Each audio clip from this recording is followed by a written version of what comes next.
Alright, so fellow YouTuber was questioning about uh, which way do you take these off? In a star pattern, taking them off, or just go around? Which way did you do it? I made a comment about how I did it. Somebody told me it's a bunch of BS and lies, I guess, or something. I don't know. Um, but I just wanted to show how I do it and get your guys' opinion, because how I was trained was at a dealership, been doing this for a long time, and of course we worked on exotic cars. Exotic cars, we were not allowed to use any kind of power tool whatsoever. No air, no electric, whatever. We had specific sockets that we'd have to use that would fit in night. They actually had either powder coated or plastic covering so we could protect the rims.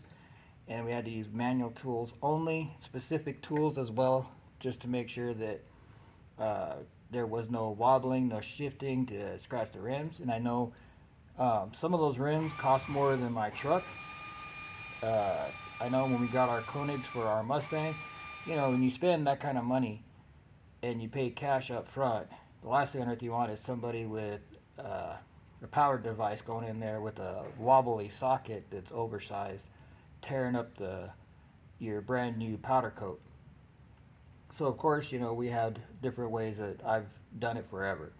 Torque wrench, always putting them on. Always do star patterns when you're putting them on.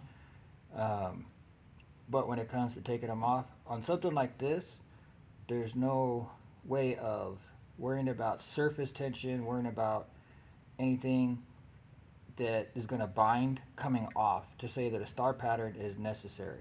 Obviously, exhaust or certain other things that, head bolts and stuff, you do want to pull them off in a certain order. But usually the manufacturers have their bulletins for that, and you're going to have your instructions. But on a wheel coming off, you shouldn't have to go in any particular order. But there's two things that I've always been trained to do, and I'll show you. So,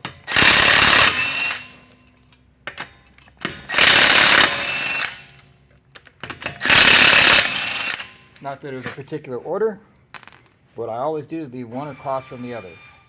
If for whatever reason the vehicle needs to be moved or whatever, you still can. This also keeps the wheel from coming back and binding for whatever reason. But I always put my foot on the bottom of the rim. If it's up on the lift, you can hold it with your other hand or whatever. But I do this because you'll see why. Physics, the bottom of the rim is going to try to come out and it can bind the nut on the bolt. Yeah. So, here if you let off, obviously nothing happens. And even if you pull this, let go of the rim, the bottom pulls out. If you're trying to get this top, it's going to bind when it's trying to pull out. If you keep your foot on it, then you can hold it in place. Same thing with putting them on. Now, especially on trucks, you want to make sure that the hub is matched. They have some of those hub rings on some of them that kind of center it to keep it from wobbling. Always start hand tighten. Again, one of the things that I like to do, I'll push it on the bottom, get it kind of tight, and then push on the top, tighten that one up. Just to get two of them at least, and then you start with doing your cross patterns, tighten them up just a little bit,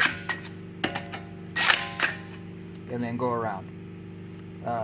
But how do you do it at your shops? How were you trained? I'm just curious because I know how I was trained was always to do it like this. Always keep one foot on the bottom of the rim. Your expensive rims, powder coated, never use power tools. Only do hand tightening. And of course, putting them on, I don't go, I might just do a little dit around and then I pull out the torque wrench. Always torque them to spec by manufacturer. 80 on some, 90 on others, 100, 120, 150, whatever it is. And I go through and I torque them. I'll do it like a quick torque while it's up in the air, if I can. Otherwise, once I put it down, then of course I torque them. I go through the car, torque it, do the 2 rounds each wheel, and then actually in some cases, depending on the type of rim or the type of the vehicle, I'll go back and torque it a second time or roll it back or move it and just go ahead and give it another torque. But in most cases, just doing your double check is fine. But let me know how you do it.